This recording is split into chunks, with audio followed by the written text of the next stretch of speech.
Welcome to Questions and Answers with Small Primal Habits. Last week we were doing some 2 weeks ago. We did question and answers, and we did not get through all of those. Which is fantastic. It's fantastic to have that much feedback. So that is what we are planning to do today, is finish that. We do encourage you guys to continue to feed those to us, so that we'd like to do a question and answer probably once a month, just so that we can make sure that we get through any of that if you guys do have questions. So do you want to start this out, John, or do you want me to go ahead? Oh, go ahead, because I don't know where we are in the sheet. So the first question that we did not get to last time was, how much water should we be drinking as a ketogenic person? So I will say that this is kind of a controversial subject, whether you're keto or whether you aren't. Some people tell you that you need 8-ounce glasses of water, and some people tell you that you don't. My personal opinion, and from what I have done through research, you need to drink when you're thirsty. That's pretty much there. I don't think that there is a standard. From all the research that I have done, all of the doctors out there who suggest the 8-ounce glasses is because that is kind of an average. So with anything, you have a guideline, but listen to your body. If you're thirsty, drink, and if you're not, don't force it. That's my own opinion. Yeah, I've never had. I've done the where I try to drink water, and it's just I always go back to the just drink when I'm thirsty. Yeah. That's all it seems to matter for me. So I don't really do anything specific for that. Okay. The next question, has anyone found any research on impact with females going through menopause, either pre or post? So I got nothing. You got nothing. Okay. I'm out. So I also do not have any personal experience with it, but I've been pretty open with some of my medical conditions. So I do have polycystic ovarian syndrome. Which is not the same as menopause, but it is female hormonal, and this way of eating does help with that. I have done some research, and although I do not think that there has been any medically proven research in this space, at least what I can find so far, there's been anecdotal. So most people do say that the symptoms of menopause are reduced. They don't have near as many night sweats, and most of the symptoms are shortened, or they are further duration between their episodes. So I will continue to do some research on this, because obviously I'm not getting younger by the days. So I will eventually need to know this for myself. So I will continue to do research on that. And I do try to post some of the discussions that we've had. Once I find some research, I do try to post it out on the website. So please go to our website continuously, because every day I do try to post something out there new. So hopefully that answers your question about that. All right. Yeah. The next one was suggestions for doctors who have a more healthier approach to living, i.e. don't push the pain meds, more holistic, and maybe even support a ketogenic lifestyle. And I actually don't know of any doctors. I know acquaintance, usually chiropractors, that definitely follow primal living or have more of a lifestyle that would be paleo. But I think you mentioned that your chiropractor is practicing. He does ketogenic himself. Also my primary physician, although he doesn't prescribe it, he is a supporter of it and has done it himself. But there actually is a web, and I'm going to give a shout out to Jimmy Moore. He, on his website, he actually has a link to, we'll send in, he's actually worldwide. So I have looked through there. Unfortunately, most of us listening to this or part of this discussion are from Illinois. Not a lot, and there is no one in the Peoria area. However, there are some north Chicago area. There's several, and there's a lot in other states. So I think that just shows that we're a little bit behind time. So go out and talk to your physician. Tell them to do research and get on board with us. The next one is about stomach ulcers. So I will apologize up front. I have tried to do some research on this and have not been very successful. So the question is, has anyone found anything on impact to stomach ulcers? Does it help? I have found very little. I've reached out to a couple of people who are in the ketogenic community, and they were unaware of any research. I do have a couple of emails out to some of the doctors in the ketogenic community as well to see if they know of any research or if they have any experience in their offices with that. But I do apologize. I really don't have anything for this one today, but I will continue to work on that for you. So, stomach ulcers, in your research, were you able to find what causes those? I mean, is it a result of like leaky gut? So surprisingly, I did listen to a recent podcast, and the doctor that was on there is a believer that ulcers are actually caused by bacteria.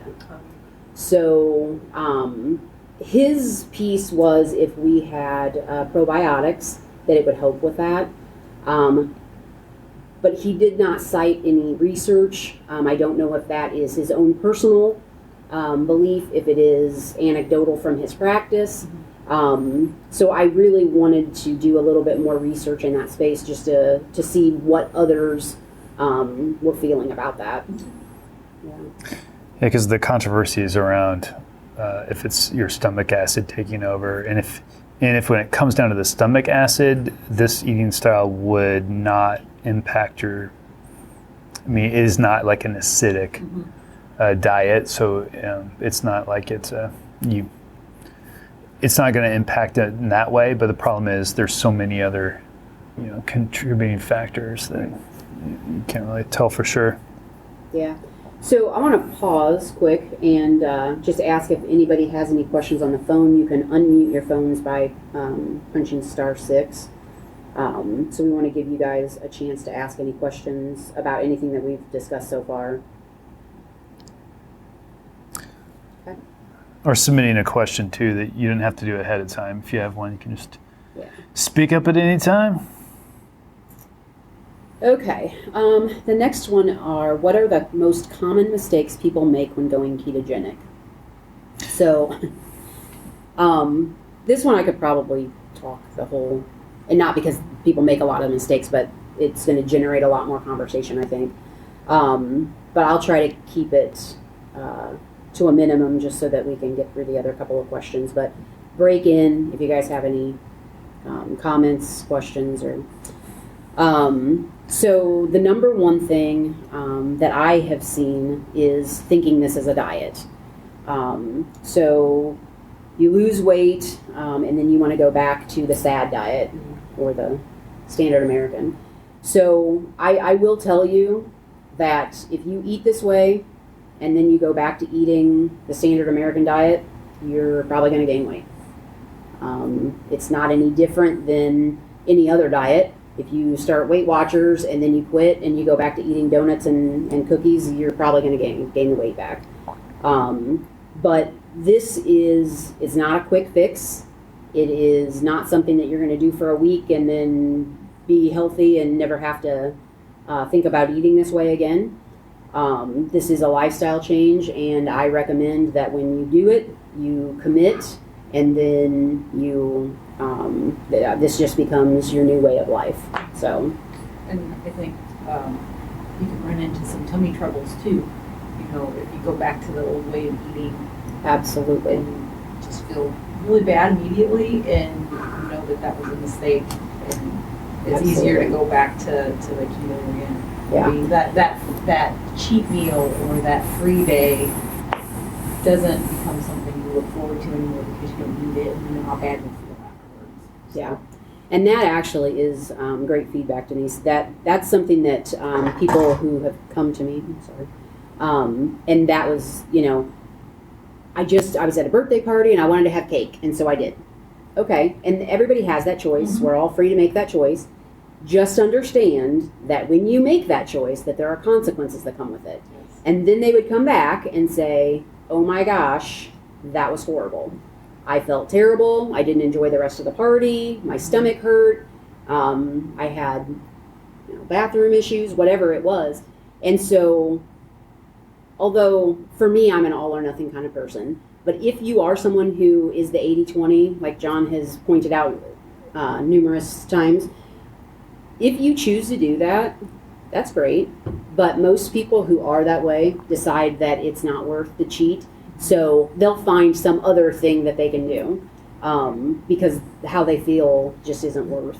And then it takes you a while to get back in. Yes. So it can kick you out of ketosis. And once it does, it can take you, 3 days to get back in. So you just have to weigh, is that piece of cake worth doing all of that? One of the other things that is a big mistake is that people consume too much protein. So a person's body only needs so much protein, and we've discussed this a little bit before in some of our other discussions, but from the research that I have done, generally a woman needs up to 75 grams of protein a day, and a man would need up to 120 grams. So men are between 100 and 120, and women are between 50 and 75. This, again, is something that's very personal, and you need to individualize it to you. So those are guidelines to start with. I started out pretty low. I'm short, so I'm only 5'3". I started out at like 52 grams of protein, and after a couple of weeks, I was feeling that my thighs felt very weird. I won't say weak, but I have pretty, and just reach community and just was trying to, get a feel for. One recommendation, as soon as I did, I put it up to about 62 grams, and that feeling went away. So you truly do need to listen. It's said times, but your body is a miraculous machine, and it is going to tell you when it needs something. So do not ignore those signs. And got anything to add to the protein, John? No, not really, but I think you kind of hit on it. But just to drill that point in, is your activity level, especially if you're, I always jump to an example of running a marathon. If you are outlaying that much energy, and we even had a question on that in one of the first sessions, you do need to be careful, because the protein and your carbs may need to flux, like you said, listening to your body, because you can find that it could impact your recovery too. So, but I totally agree. Okay. Thinking that this is an overnight fix, again, kind of touched on that with the first point. Some people are more damaged than others. Most of the people that I have helped get going with this, some of them are really mad that they didn't lose a ton of weight up front. And to be honest, rejoice in that. Because if you don't, that means you are not as damaged as the next person. If you are losing a large amount of weight in that first week or two, it is because you have a lot of inflammation and a lot of water weight. If you don't lose that huge, you basically are just starting out where everybody ends up, right? So you don't have all of the damage that you have to repair up front. It's not a bad thing. This is a journey all on your own. But it is not a quick fix. It's not an overnight fix. You did not damage your body overnight, and you're not going to fix it overnight. So that's one of the things that you really have to think about, is that it is a commitment, right? Another thing that is a huge, huge mistake, and this one I really want to drive the point very heavy, mistaking a low-carb and a gluten-free diet for ketogenic. They are not the same. Although ketogenic is gluten-free, gluten-free is not ketogenic. So ingredients do matter, Yeah. Which is the difference between most low-carb and your ketogenic. So just going and finding a food on the shelf that says low carb or gluten free, you really do need to read all of those ingredients because that it does not equal ketogenic. Are you going to make fun of my mayonnaise? You should make I fun. might. Yeah. So John was thinking that he was doing something great buying this store-bought mayonnaise. Well, I was saying that my mayonnaise isn't that bad. She was talking about how she makes her own mayonnaise. And I said, well, I buy like the, avocado oil, fancy, gluten-free, blah, blah, everything nice. And she replied right away. It says, well, that has honey in it. I'm like, no, it doesn't. Sure enough, man, we went and found the label and it does have honey in it. So I had to eat a little crow on that one. Honey and mayonnaise. Who It's would have guessed? organic, but It was organic. It was the organic honey. I'll grant you that. Yeah. So I mean, and that does prove a point, right? So we went over oils a couple weeks ago. Avocado oil is a great oil to use. So all of the ingredients that were in it were great until you got to the honey. And even though it says 0 carbs, I would like to put on the agenda for next week is to kind of go over how people hide things or not next week, next month, how people hide things in your ingredient label. But this one is a perfect example. It said 0 carbs. Well, there's honey in it, which means that's not 0 carbs. But because of the way the laws are written on how they have to report that on your food label, they legally can say there's 0 carbs in it, even though there's honey. So read the labels. I can't stress it enough. Read. And make your own, John. Yeah. I keep mine about 2 weeks. So if you ask somebody who is in the restaurant industry, they will tell you 5 to 7 days. But if you're at home, you've made it, smell it. I mean, that's what I do with everything, right? If it doesn't smell bad, I'm going to eat it. But I do keep mine 2 weeks. Okay. And it's easy. The recipe is out on the website. It is super simple to make. It takes about 30 seconds. Buy an immersion blender. It's worth every penny. And you can get them fairly cheap. That's the other thing we're arguing about. I said I am not buying another kitchen gadget, and she said just buy an immersion blender. And I was like, I got so much kitchen crap. That to me is foreign because if you walked in my kitchen, first of all, I have a very large kitchen, and I have almost every single kitchen gadget that has ever been made. So I just find that hard that you don't have one. Do you have the bacon tree as I seen on do. TV? Oh I my do. God. Wow, that's impressive. I do not use it, but I do have it. I have probably 3 very large drawers full of gadgets. And many of them, I'll be honest, I don't use, but I may. So One day. there.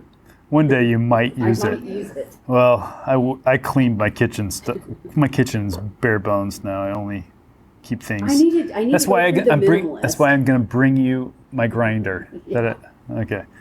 So skip carb cycling. We'll talk about that next week. Okay. The next question was, can I eat too much? Too much. I mean, Much water. we can overdo. So you want to eat enough fat to stay satisfied, but if you go past that point, then you've eaten too much. So again, it all comes back to listen to your body. The next one. But just a few things. Just a few things on that. Well, we talked. It's been I don't know how many weeks, but we talked about being mindful of your eating and how sometimes you can eat that's like mindless. And a great example is you made some. What were they? Puppy chow stuff that was ketogenic, and my response when I tried it was I could literally eat the entire batch of this just sitting in front of the TV.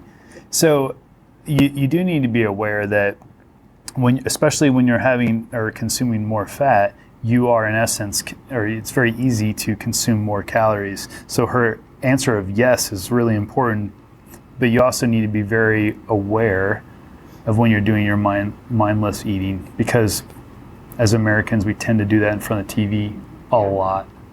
And making some rules for yourself that you will divide it into bags, or like any of the other tips and tricks that we'll probably be talking about in 2 weeks. But just be aware that it is it could be worse to do mindless eating on a ketogenic diet. Yeah.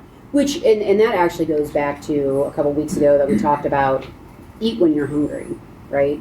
If you aren't hungry, your body naturally will go into intermittent fasting. Most of it is when you're sleeping, obviously. But just because the clock says it's 9 o'clock in the morning, and that's when we typically, as Americans, think we need to eat, you don't. I mean, there is nothing that says that that clock is what dictates when you eat. So it goes along with snacking. I'm not a big proponent for snacking.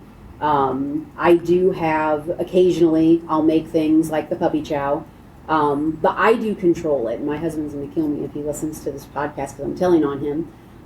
But my husband is one of those who, he does that, right? He just, if he likes something, he's just going to eat it. So when I make those things, I know that about him. So I do the dividing for him because I'm not certain, even at this point of doing this, that he would be able to have that kind of self-control that he would divide it and let it go. So I made them, I gave him a portion, and I put the rest away. But you have to know that about yourself, right? If you are one of those people that you cannot do that, make a smaller batch or don't make them. But just eat when you're hungry and not, just because it's there or because the clock tells you to. That clock tells you to is, we could do an entire thing about intermittent fasting, and I like that you said you kind of automatically do it. That's listening to your body. It's amazing when you wake up in the morning, if you just have a big glass of water, how you wouldn't say it's not that you're not hungry, but how you can go plenty of hours without really thinking about it. Yeah. And to be honest, I was busy this morning, and oh yeah, I forgot to eat. She walked into the room at 11 o'clock and said, I forgot to have my breakfast. and I, quite honestly, I thought that I was hungry, but I ate a few bites of it and I feel fine now. So I don't think I was as hungry as I thought I was when I got down here, but I think that probably leads you into how you can tell if you're in ketosis, doesn't it? It does. So there are a few signs, and everybody wants to know. People go by those urine strips, and we've had some conversation about those as well. But there are ways that you can tell for free. So the first thing is your breath is going to smell, and people describe it as fruity. I think it's just bad breath. I don't know. I've never really smelt that fruity portion of it, but you might want to ask your spouse if your breath is smelling a little weird, because they'll probably be honest with you. Your coworkers probably will not be, but your spouse probably will. Some people describe it as dragon breath. I never really, it wasn't so horrible. It's not like morning breath when you get up and you're about to knock somebody down, but I didn't smell it to be fruity either. So it just smells off to me. It's just a different smell. See, I don't notice. But I don't anymore, and it will only happen in the beginning because once your body becomes actually fat adapt and you're using those ketones more, the acetone in your breath isn't as potent. So the bad breath portion kind of goes away. That really is like early on. Another way that you can tell early on is that your urine starts smelling weird, and they again describe it as fruity. I don't know what fruit smells like that, but I don't smell fruit there either. But it does smell different. To tell whether, and there's a difference between ketosis and fat adapt. So how you can tell that you're fat adapt versus just being in ketosis is that you are able to go longer periods of time without food, and you don't feel hungry. So normally, if you sleep 8 hours and you get up and you're starving in the morning, you're probably not fat adapt. If you get up and you drink your water or your coffee here, 10 o'clock, and you ate dinner at 5, you're probably fat adapt if you're going that many hours without food. And people who do extended fasting are obviously, most of them are fat adapt. I don't say everybody who fasts are fat adapt, but it does make it a little simpler when you're fat adapt to do longer periods of fasting. So what about feeling it? Because I know I've heard, I think maybe even, I don't know, I'm looking at the set. You feel it? I do.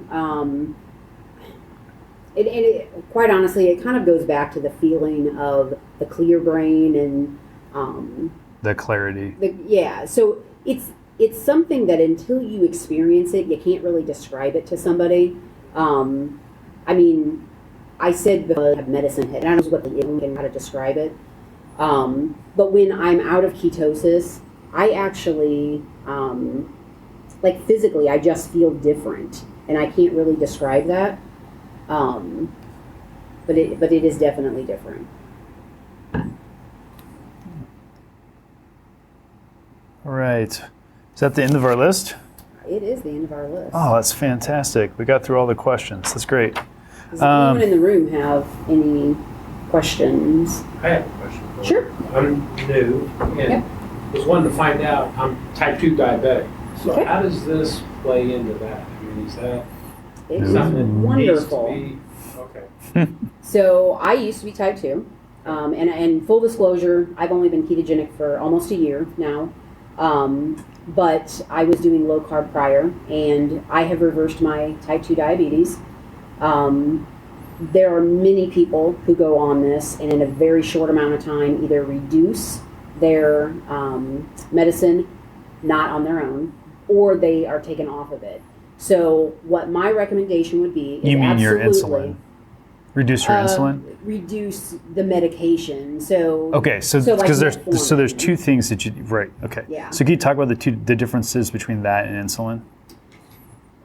Just so everybody kind of has an understanding. Insulin, like do you mean people who have to inject insulin? Correct. So Okay. there's a lot of type 2 diabetes. So depending on, so my ex-wife was diabetic, so she had juvenile diabetes. So I'm like, Okay, so way she was too- type 1. she was type She 1. was type 1. Yeah, so she was required to take insulin because her body produced none.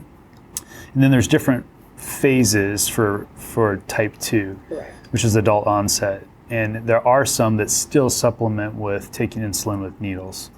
And that's why you need to make sure you're talking with your doctor Yeah. because So I will be fully transparent. I do not dabble in type 1 diabetics. That's well out of anything that I personally have experience with or that I have enough research behind me to help with. If you are a type 2 who is doing the ketogenic, regardless if you're doing insulin or you aren't, I recommend that you stay very close contact with your doctor. This way of eating stabilizes your insulin so quickly that it will impact the dosage that you are taking. So the fear is that if you are on something like metformin, which is not the insulin, your glucose stabilizes, which means then by you taking the medication could drop yours, and so your fasting blood sugar very well could be in the 40s and 50s. So I truly do recommend, if you are on medication, that you work very closely with your doctor, just because you don't want a hypoglycemic episode due to your insulin coming down because of your eating, and then you're supplementing with those drugs. The difference between is that if you have, and I could be wrong on this, so I'm going to preface this with I'm not an expert in this space, but I did have type 2. My mother and my father both had type 2.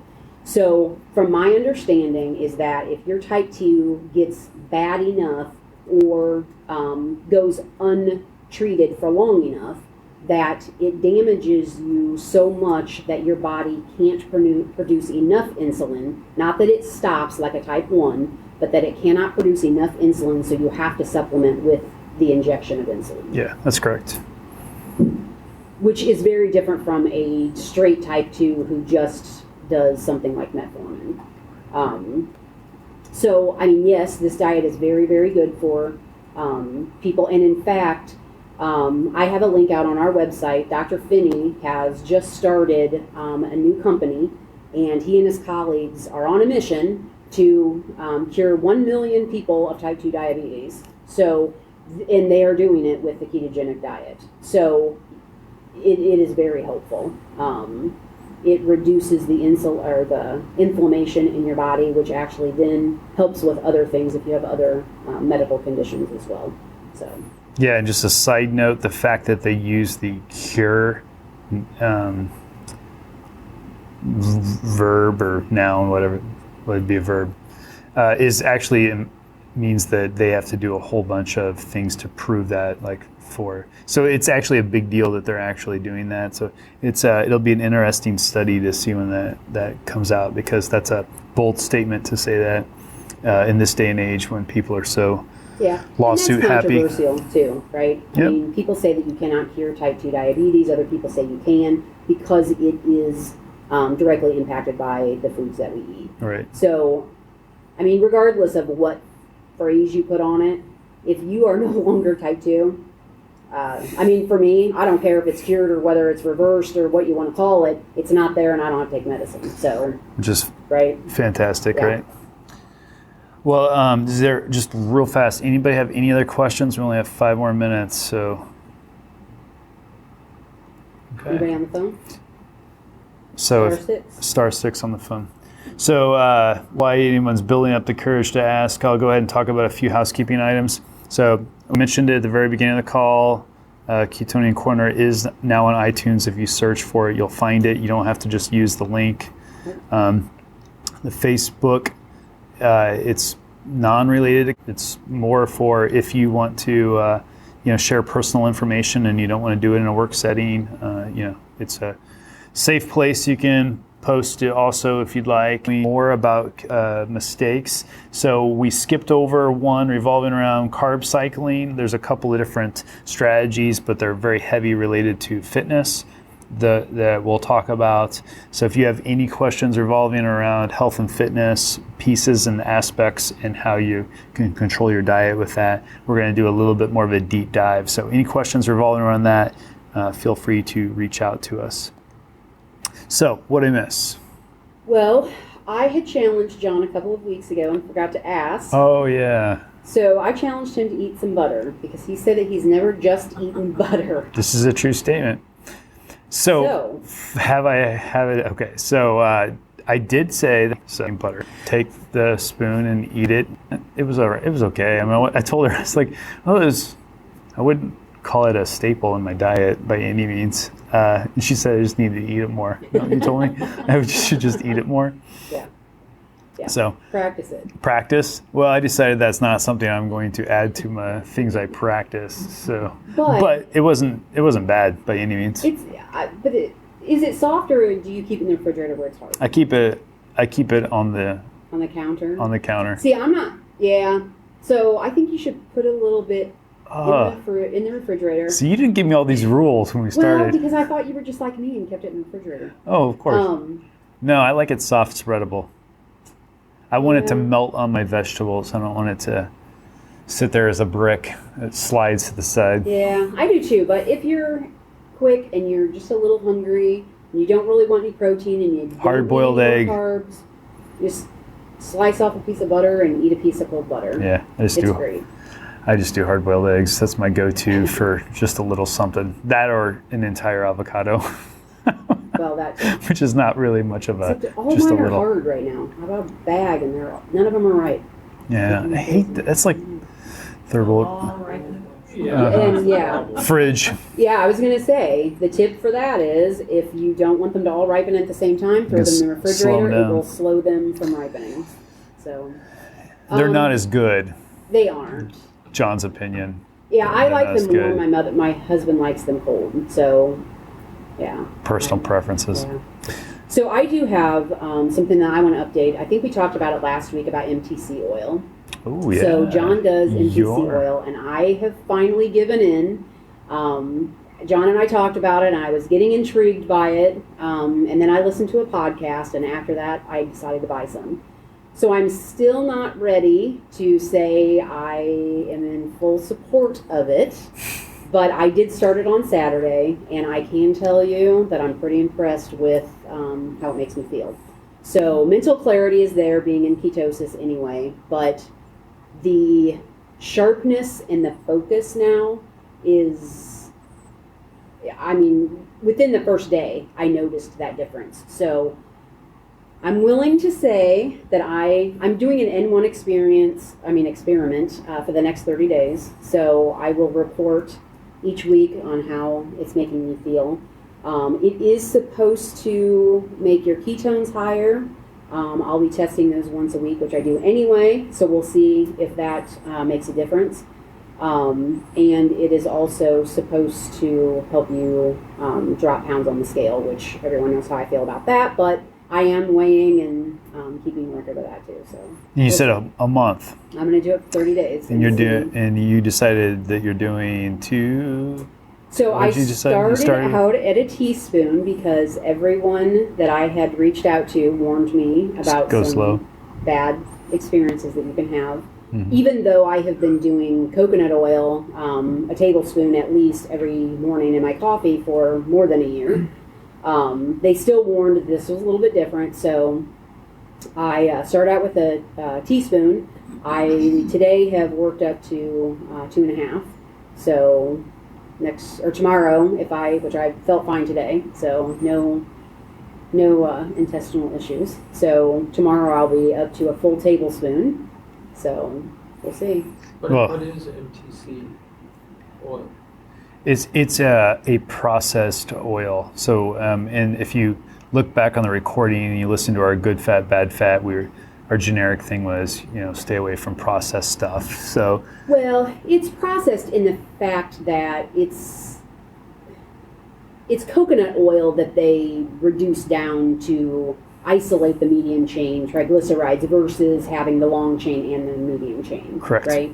Mhm. So it's not processed in the thought of like taking corn and processing it into an oil. It is coconut oil. They just separate long chain and medium chain triglycerides out of it. And you're left, MTC is medium chain triglycerides.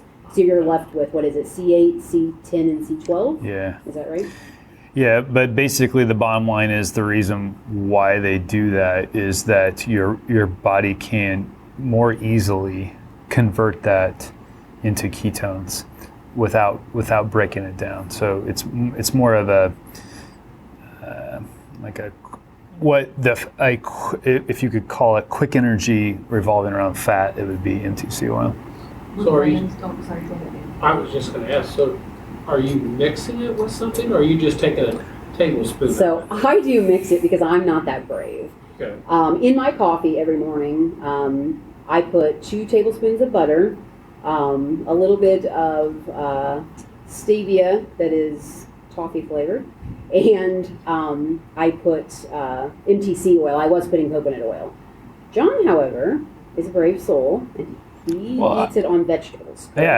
Yeah, I'll pour it on vegetables. I've poured it on steak before.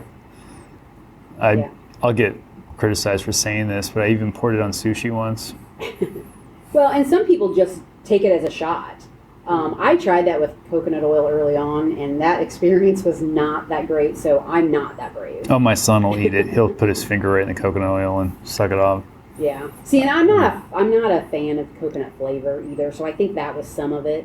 I do pulling, though, so any of you who don't know what that is, oil in your mouth, and you swish it between your teeth like mouthwash, and it helps kill bacteria between your teeth and gums, and it improves. Well, more A versus C6 side, so I tend to buy either on it or bulletproof. Yeah. And to be honest, I wasn't sure that You can get them all online. Everything's online. But I mean, they even sell it at I wasn't sure if I Costco. was gonna like it, so I just went cheap. Right. So whatever was cheap on Amazon, that's what made my decision. At the end of 30 days, if I am a believer and convinced that this is something I'm going to continue, I will. And this may be perfectly fine. I don't know. I haven't showed it to John yet, and he is more of the expert in that space than me. But I wouldn't call it an expert, but I do think that compared to me, I'll call him the expert because I know nothing really about it. So. So if you lower the bar enough, you too can be an expert.